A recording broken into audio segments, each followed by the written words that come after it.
A figure whose name and legacy is burned into the minds of billions, coming from a tenacious Greek Macedonian family. She had to fight and even kill for her place on the throne, a noble attempt to save a failing Egypt. Cleopatra was willing to do anything to retain Egypt. She bore children from two of ancient Rome's most powerful men. She was a writer, an inventor, a scholar. Thousands of years later, we're still talking either about the men in her life or what she looked like rather than her accomplishments. She left her mark during the final days of ancient Egypt. The seventh queen in her family to be named Cleopatra. Let us see if Cleopatra was black or not. Her story has been warped so much throughout history, from biased opinions to praise. Yet, who was she really? The heir to the throne had to be of pure Macedonian Greek blood. Keep her dignity protected. Everyone thinks they know her. Everyone has a different opinion, but most of those are modern, based on films and misinformed playwrights. This is the reason why I've been searching for Cleopatra's tomb. I believe she deserved to be found. How much do we rarely know about the true Cleopatra?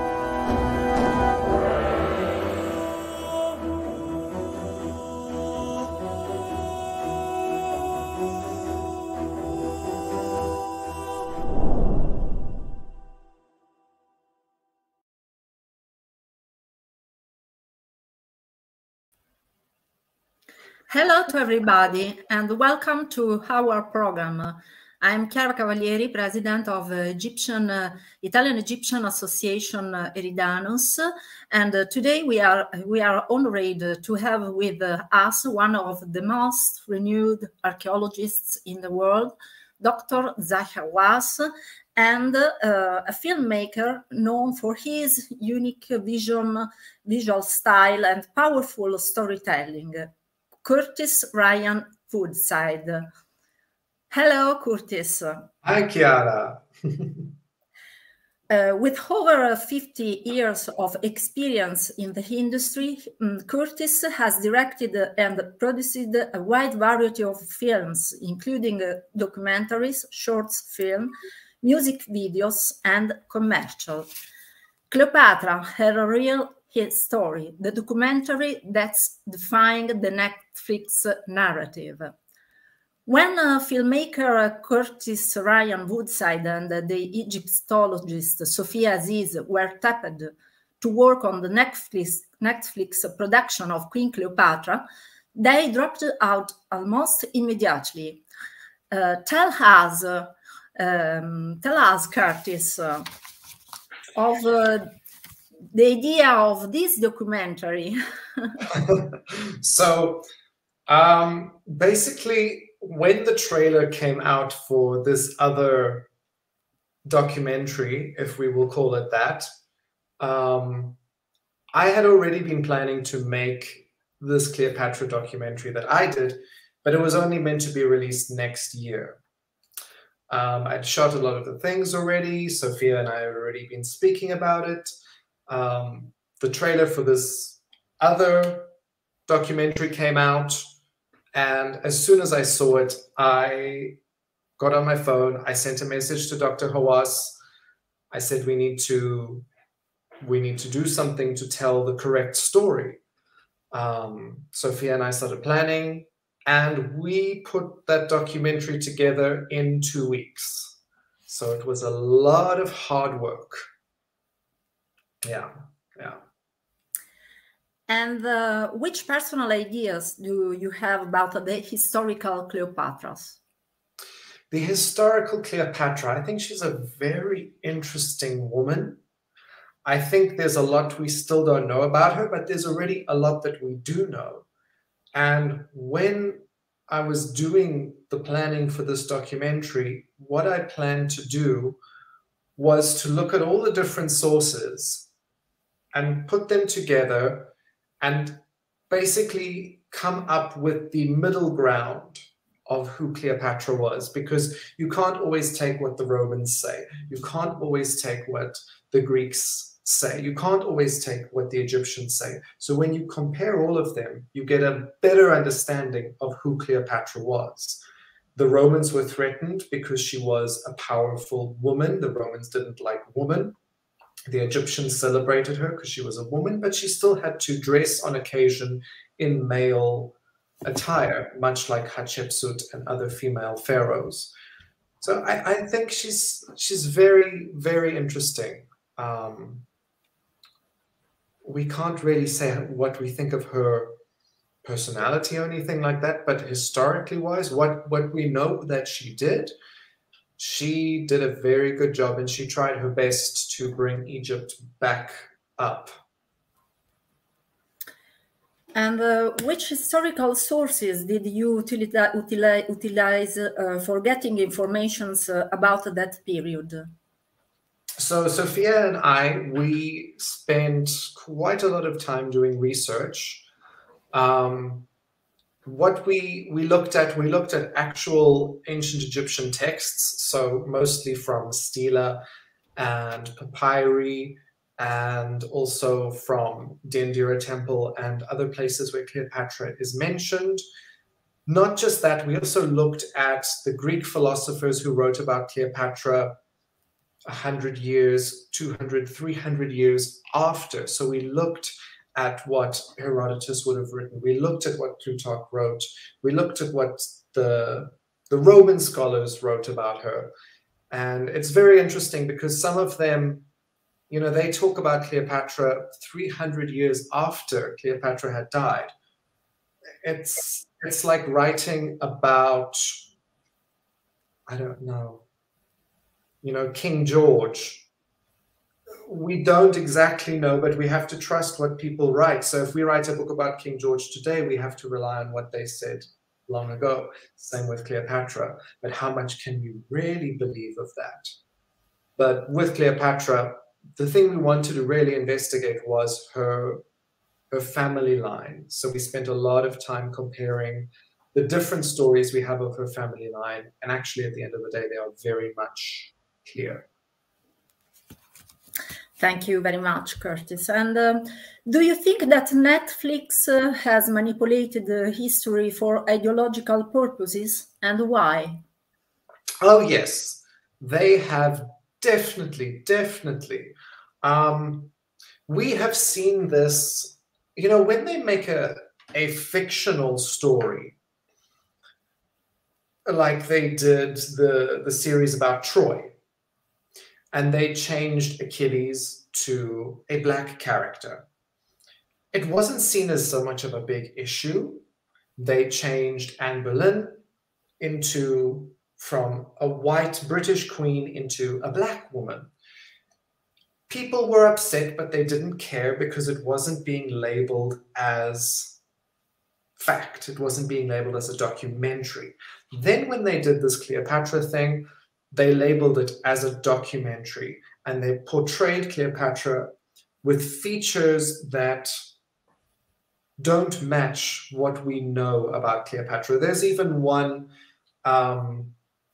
Roman source that writes, he wrote a whole paragraph about Cleopatra's breasts, and he explains how they were so white it looked like the moon, and blah, blah, blah, blah, blah. So we have that as a reference to kind of skin color. But for me, it's not about skin color, because if you take someone from, let's say, Ethiopia, and you put them next to someone from Nigeria, we qualify these people as black, but they look completely different. So for me, it's not about skin color. It's about anthropological and ethnic makeup, and that's just a fact that we can't ignore. They have changed Cleopatra with a certain idea in mind, and it's an idea that I see keeps coming up you know, this rewriting of history. I will use, let's say, The Little Mermaid. Now, The Little Mermaid, they changed her to a black actress. I don't really care. I've never even seen the original Little Mermaid.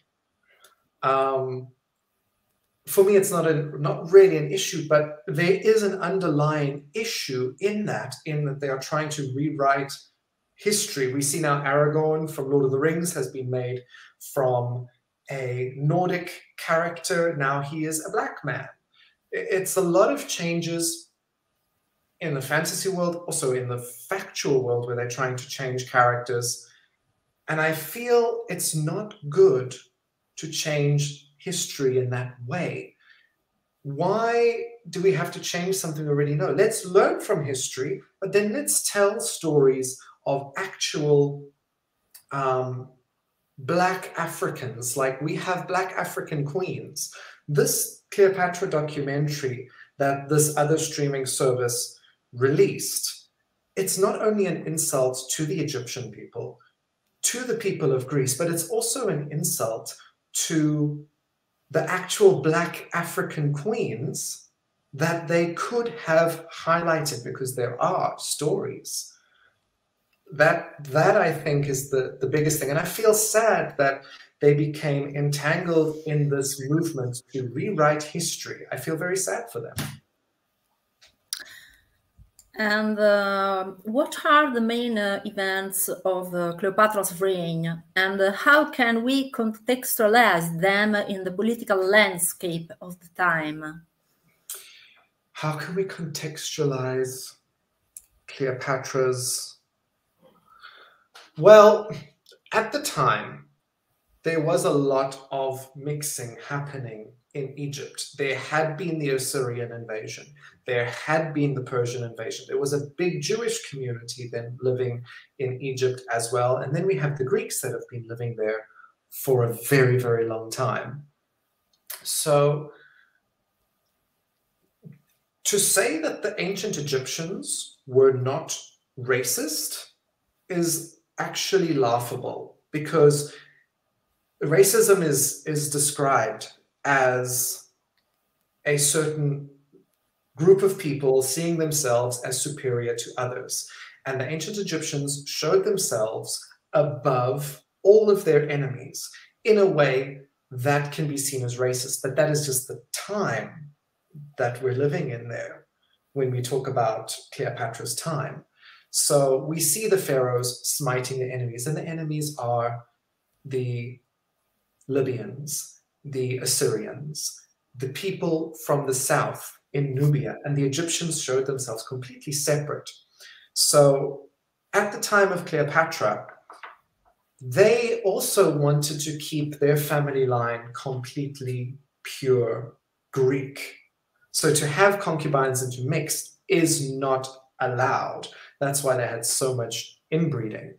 You know, and with the case of Cleopatra's mother, the evidence suggests that she is either Cleopatra V, who died the same year that Cleopatra was born. That is too coincidental. Or it is a Persian woman that also makes sense, because Cleopatra, when she was chased out of Egypt, she went to Persia. So there's a lot of things that make more sense than a story. The story about Cleopatra's mother being an Egyptian Black concubine comes from the 1980s.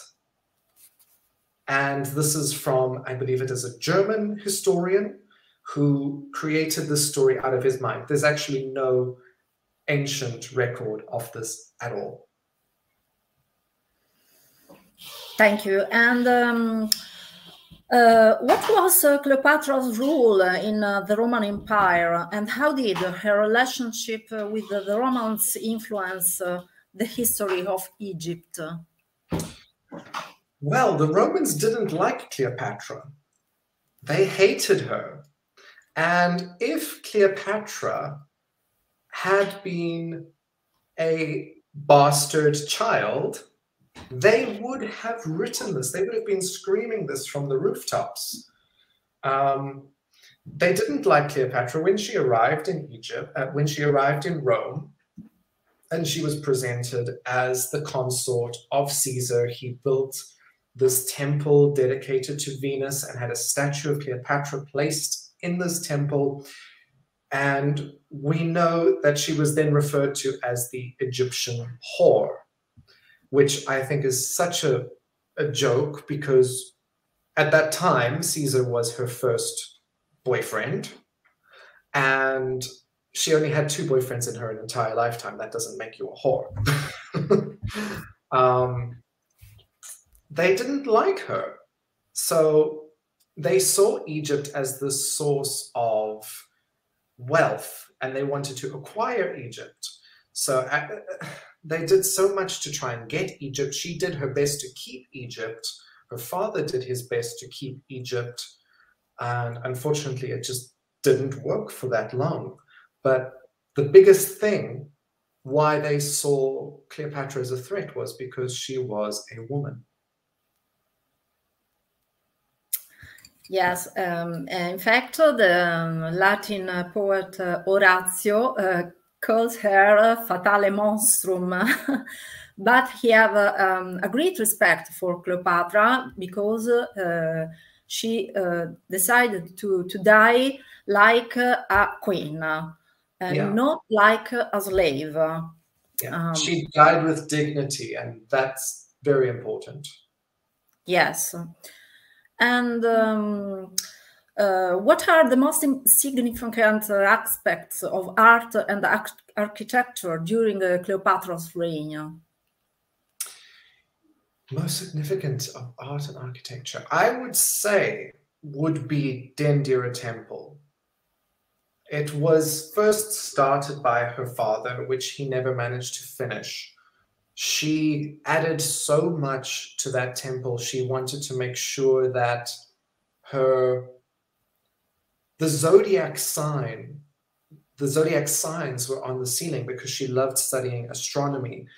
There's so much mystery at that temple. You know, the Egyptians had developed the calendar that we use today, and she introduced this calendar to Julius Caesar, which we would say is the Julian calendar, which actually comes from Egypt, and it is documented at Dendera Temple before Julius Caesar had come up with his calendar. That's quite significant, I think, is that. Yeah. And which are the historical and archaeological evidences for the life of Cleopatra and her death?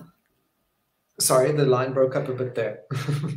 Which are the historical and archaeological evidences for the life of Cleopatra and her death?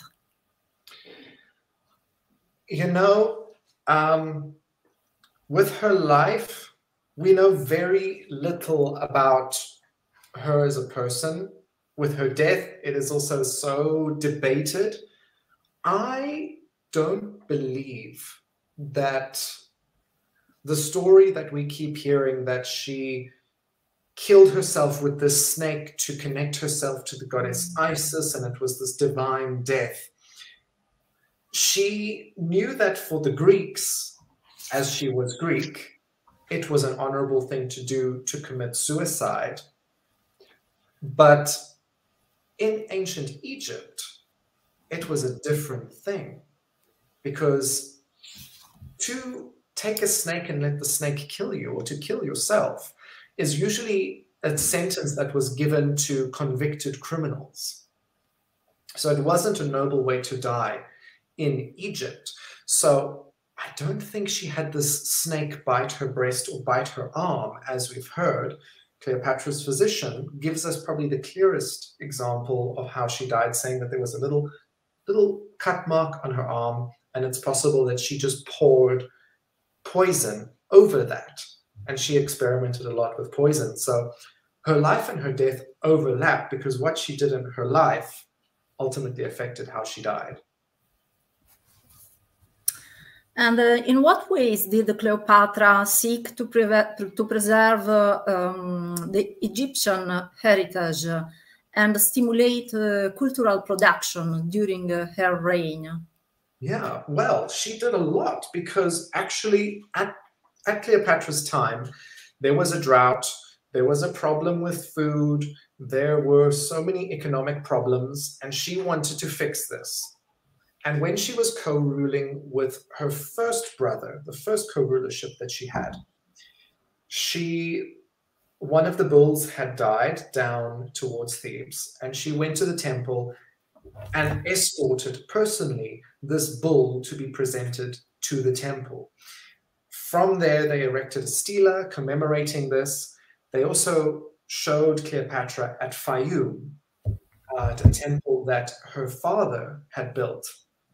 And on this stela, Cleopatra is shown giving offerings to Isis, and Cleopatra is dressed in a male pharaoh attire. And this is something that would have definitely upset Cleopatra's 10-year-old brother and his advisors, because he was a little puppet. He was not really ruling, it was the advisors. She was chased out of Egypt. She came back, killed the brother, and became, you know, the pharaoh that we know today.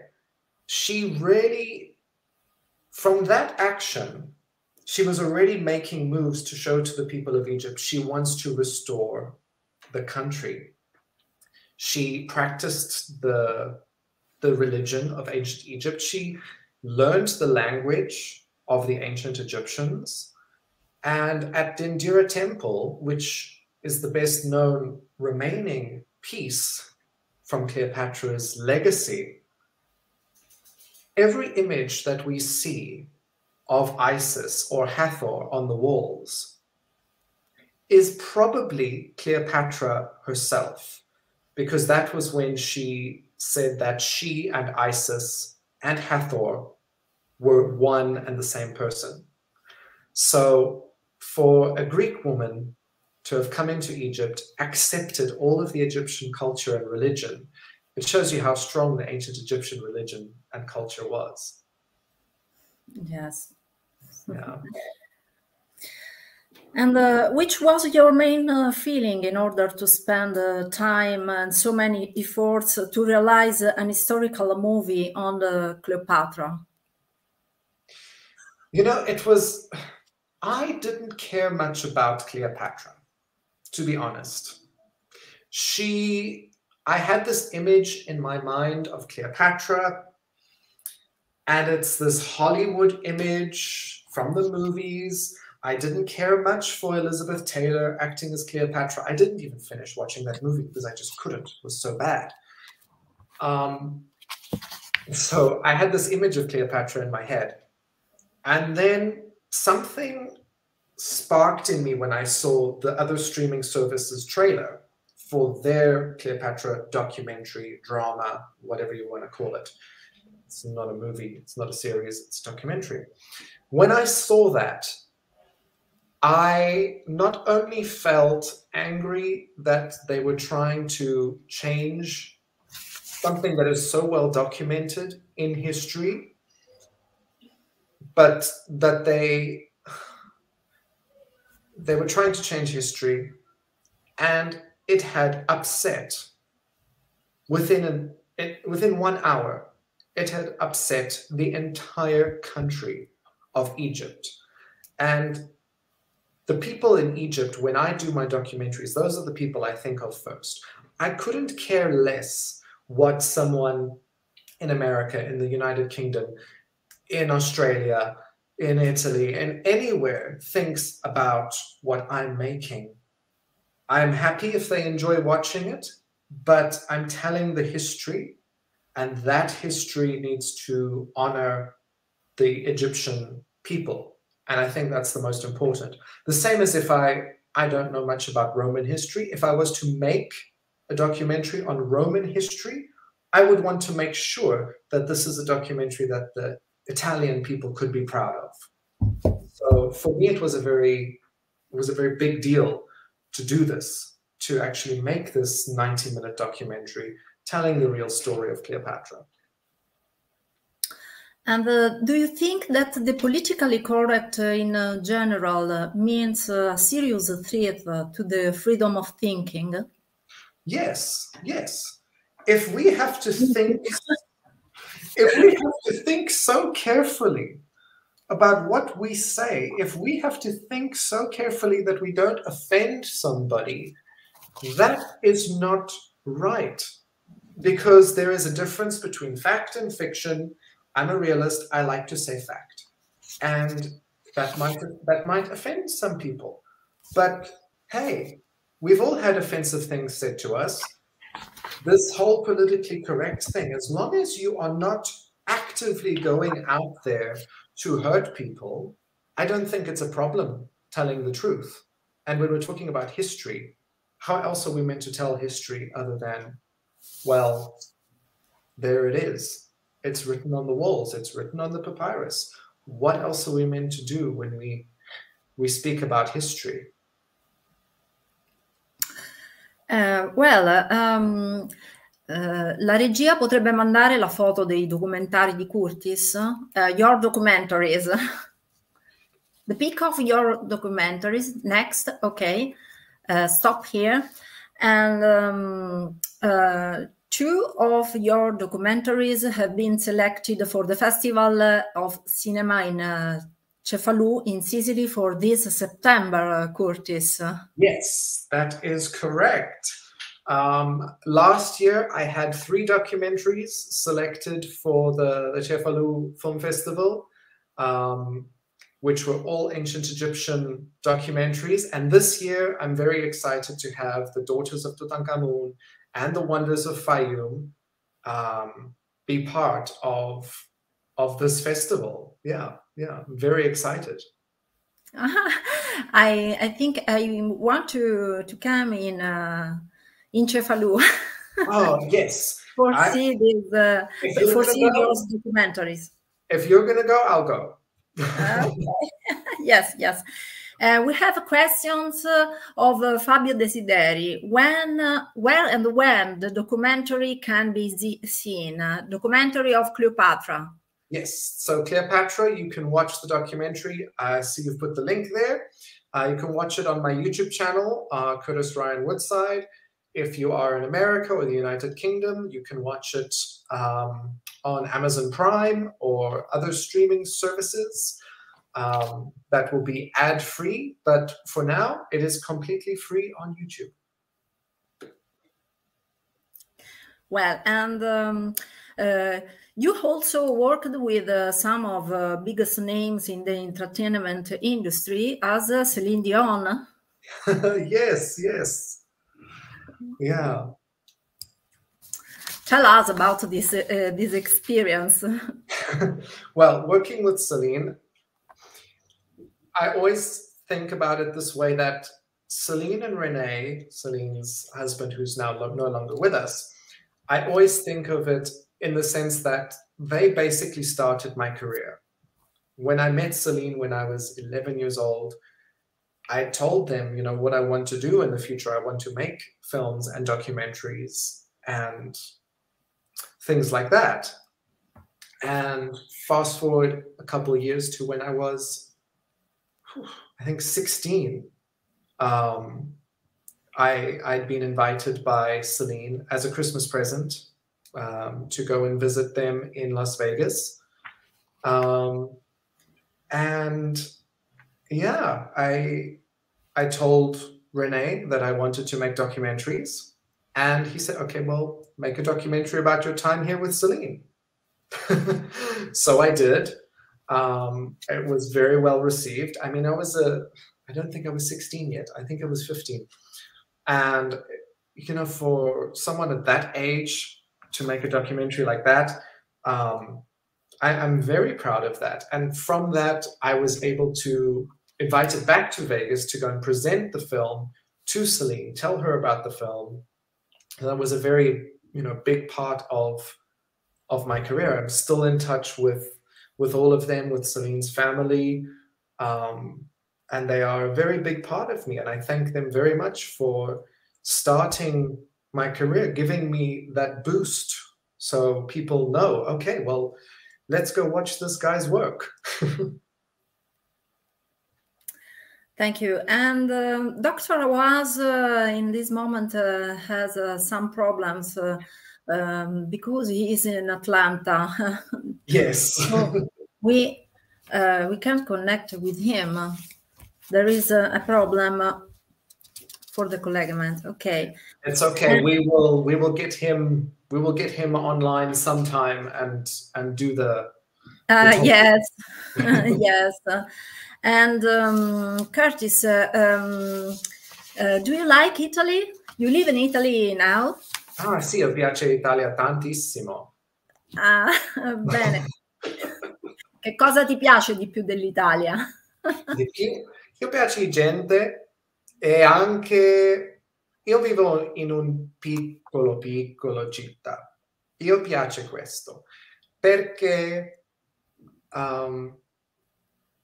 tutti, conosci tutti, è una comunità. Sì. Senti, dall'Egitto, vieni dal Cairo? You come from Cairo in Egypt? Or?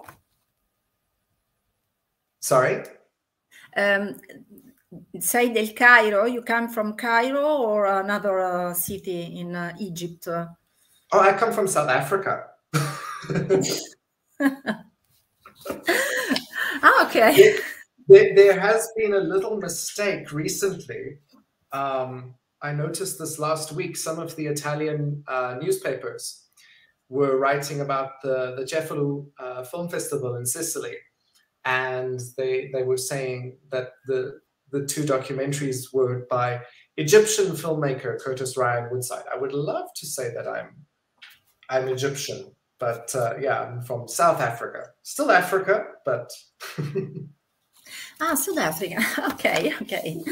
And Sophia, your partner in this documentary, tell us about her. Well, Sophia is an amazing Egyptologist. She's also a biomedical Egyptologist. She knows so much about mummification techniques, about examining mummies, about DNA. She's just such a great person to collaborate with. And Sophia's heritage allows her to become entangled with so many different cultures. There's the Persian side. She has a connection to Egypt. She's married to an Italian. So it's really great working with her, and we think a lot on the same level, and we have conversations, and we talk about history, and we're on the phone for like 5 hours. We've done documentaries together before. This was the first one that we really collaborated completely, very closely on. And there will be more documentaries with myself and Sophia as is. We are going to Egypt in September, and we have some things planned that we will be filming. Yeah, we've actually been planning to do that before this Cleopatra documentary. So yeah, will be fun. So Dr. Hawass has this problem.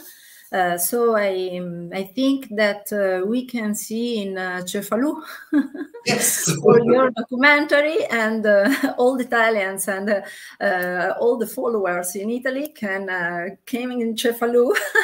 Exactly. In September. We're waiting for the date. There is a date or no? It will be, I think it's the first week of September. Mm-hmm. I did get an email from them last week.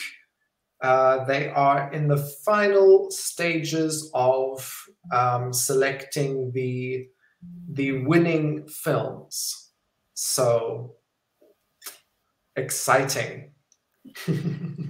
Yes, very exciting. So Curtis, see you later, and hello, and I think our followers appreciate this direction. It was so fun talking to you. Thank you, Chiara.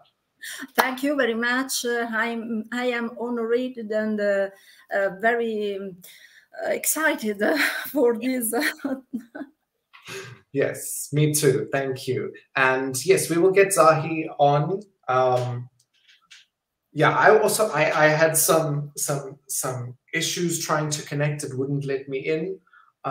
So, you know, if he is by himself, if he doesn't have an assistant to help him, I think, yeah, there's the possibility for someone of his age to have the difficulty to get online, you know? Ok. Yeah. Allora, saluto tutti i nostri followers e vi aspettiamo al prossimo appuntamento. Scusate perché il dottor Zahi Hawass ha avuto dei problemi di collegamento da Atlanta, ma lo recupereremo perché tanto abbiamo insomma tutti i suoi recapiti ormai. Ciao Curtis. Ciao, ci vediamo. Grazie Chiara. Ciao a tutti. Ciao a tutti. Ciao, ciao.